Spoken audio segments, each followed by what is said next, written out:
아멘. 네, 오늘 말씀의 제목은 요셉처럼 해석하라 라는 제목 가지고 하나님의 말씀 선포하도록 하겠습니다.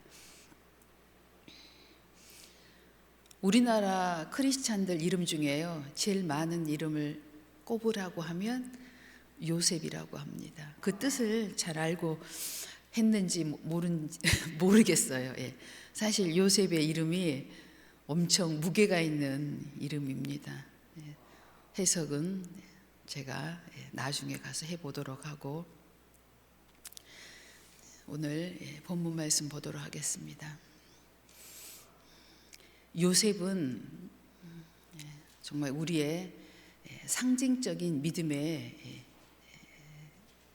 믿음의 조상입니다. 그런데 요셉이 살아온 가정을 보면은요, 그다지 순탄치가 않습니다. 요셉은요, 일찍 어머니를 여윳니다. 그래서 아버지의 품속에서 자라죠.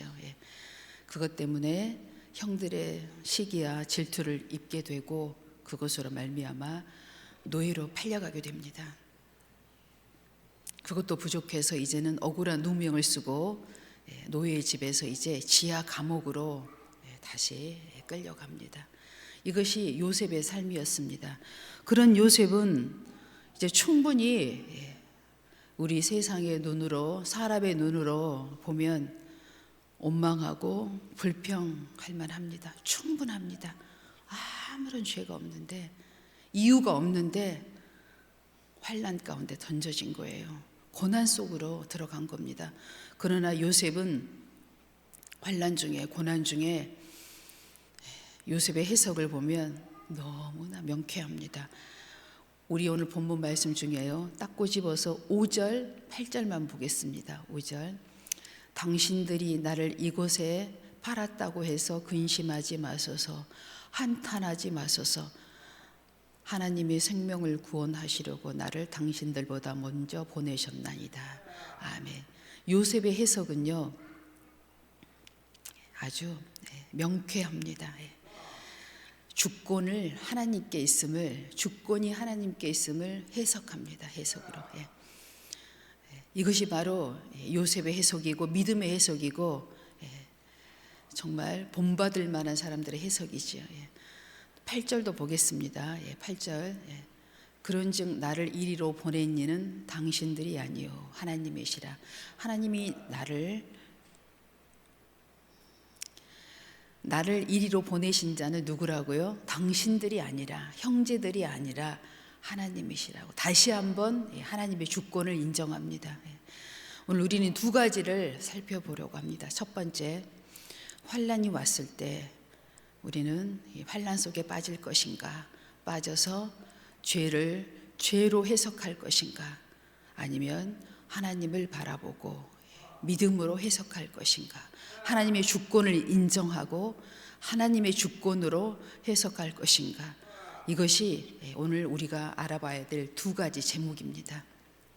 요셉처럼 이제 죄에 빠지지 않고, 요셉은 하나님의 전적인 주권을 인정하면서 이 모든 일을 행하신 분은 형들이 아니라는 거예요. 보디발의 아내가 아니라는 것입니다. 사람이 아니라는 것이에요. 세상이 아니라는 것입니다. 마귀도 아니라는 것입니다. 누구예요?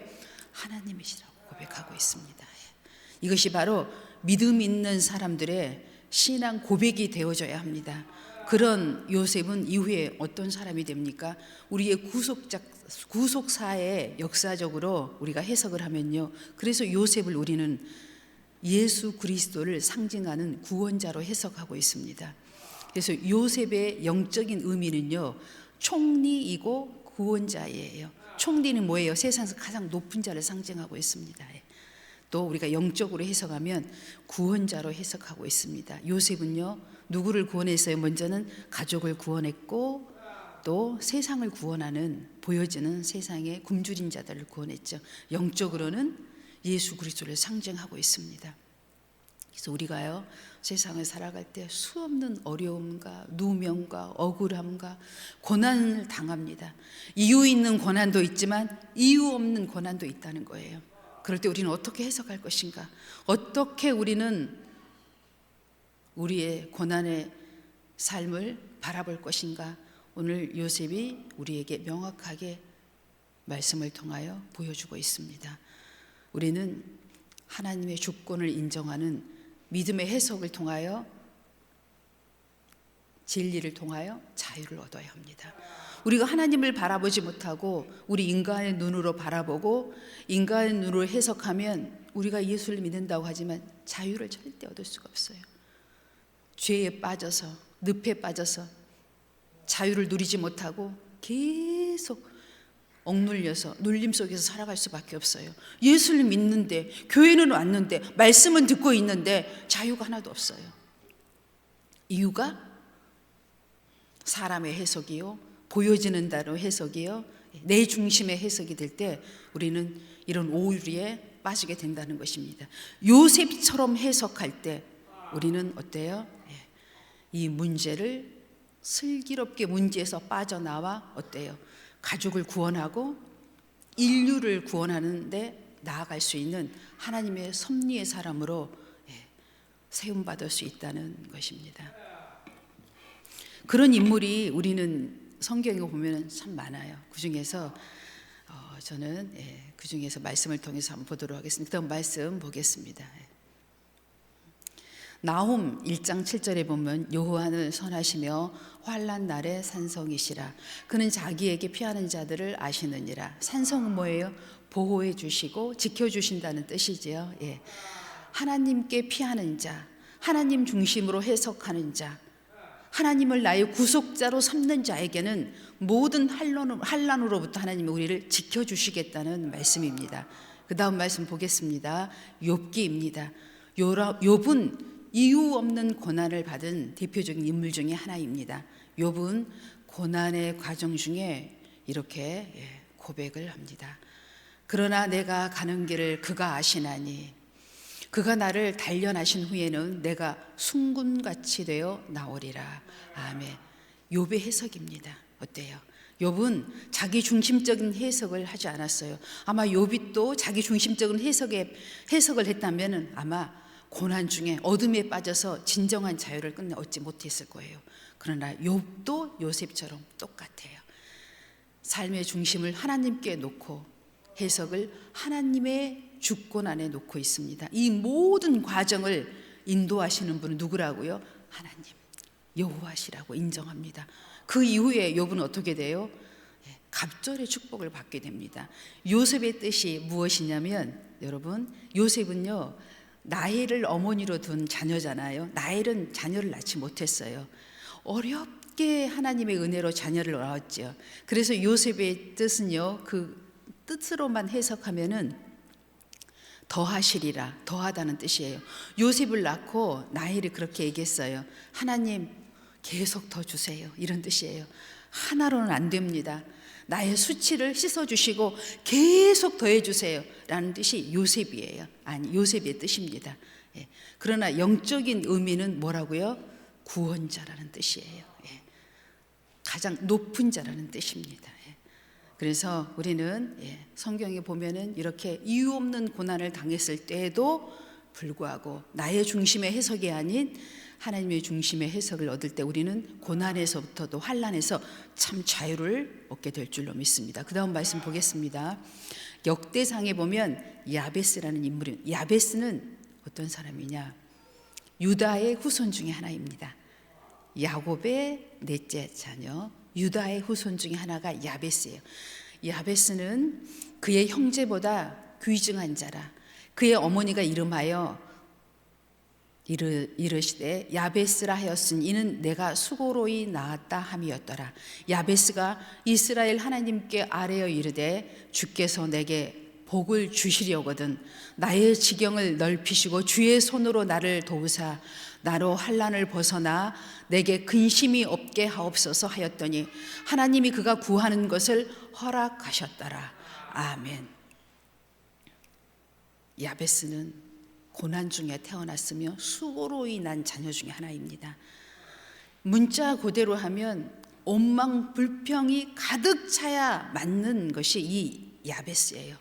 그러나 야베스 또한 어떤 삶의 해석을 했습니까? 하나님 앞에 자기를 존귀한 사람으로 만들어 달래요. 고귀한 사람으로 만들어 달라고 하나님 앞에 기도하기 시작합니다. 여러분, 이런 기도를 하나님은 기뻐하십니다. 이 기도에 하나님은 응답하십니다. 가장 형제 중에 유력한 자, 선한 영향력을 끼칠 수 있는, 영적 선한 영향력을 끼치는 야베스를 고귀한 사람으로 하나님은 높여주십니다. 이것이 바로 어떻게 우리의 삶을 해석하느냐에 따라 다른다는 거예요. 내가 어떻게 태어났느냐, 나의 모양이 어떻게 이건 아무런 문제가 되지 않습니다. 저는요, 어렸을 때 제 가장 치명적인 그게 뭐였는 줄 아세요? 피부가 까맣다는 거였어요. 그게 그렇게 싫었어요. 피부가 까맣게. 근데 우리 엄마가 까맣고 아버지는 엄청 하얘요. 근데 자녀 중에 3명은 하얗고 3명은 또 까만 거예요. 난 까맣다는 얘기를 듣는 것이 제일 싫었어요. 피부가.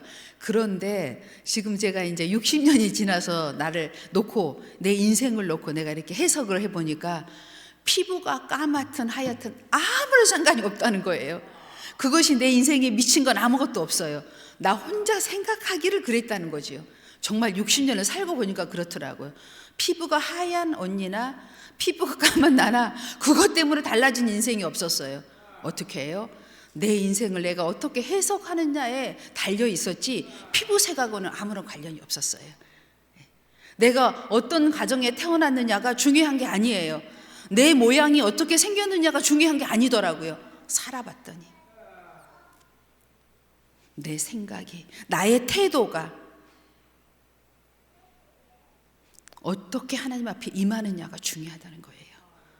하나님은 그 태도를 보시고 생각을 보시고 중심을 보시고 나를 고귀한 자로, 존귀한 자로 만드시기도 하고 천한 자로 만들어줄 수 있다는 거예요.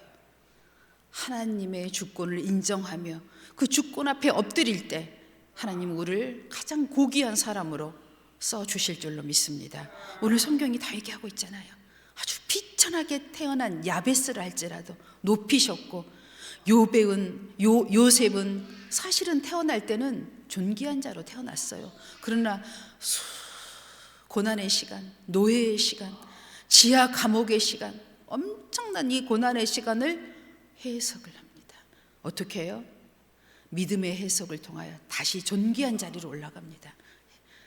우리가 어떻게 태어났든 어떠한 자리에 있든 이건 문제가 되지 않는다고 하나님께서 성경을 통해 말씀해 주고 계십니다. 여러분, 재해석하시기 바랍니다. 지금 현재 나의 시간을, 미래의 나의 시간을. 여러분, 과거는 중요하지 않아요. 교훈일 뿐입니다. 우리나라에는 100세가 넘는 철학자 김영석 교수가 있습니다. 이분이 최근에 아주 명언을 남기고 있습니다. 나이가 든다는 것은 불편함을 견디는 법을 배우는 것이다. 아멘. 이 세상을 살아가는 데는 불편한 것들이 참 많아요. 그 중에서도 가장 불편한 것이 무엇인 줄 아세요? 인간입니다. 사람입니다.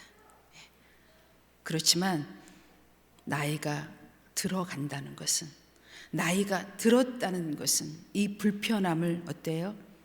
잘 견디는 법을 배우는 것이다 라는 명언을 남겼습니다. 여러분, 오늘 하나님께서 주신 말씀 요셉처럼 해석하라. 올 한 해 또 2월에 첫 주에 하나님이 주신 말씀을 마음에 깊이 간직하셔서 하나님께서 우리에게 2026년에 우리를 향한 하나님의 사명을 이루시고 구원의 사명, 또 높은 자로서, 존귀한 자로서, 고귀한 자로서의 사명을 이루어가는 여러분 되시기 바랍니다. 기도하겠습니다. 하나님 아버지 감사합니다.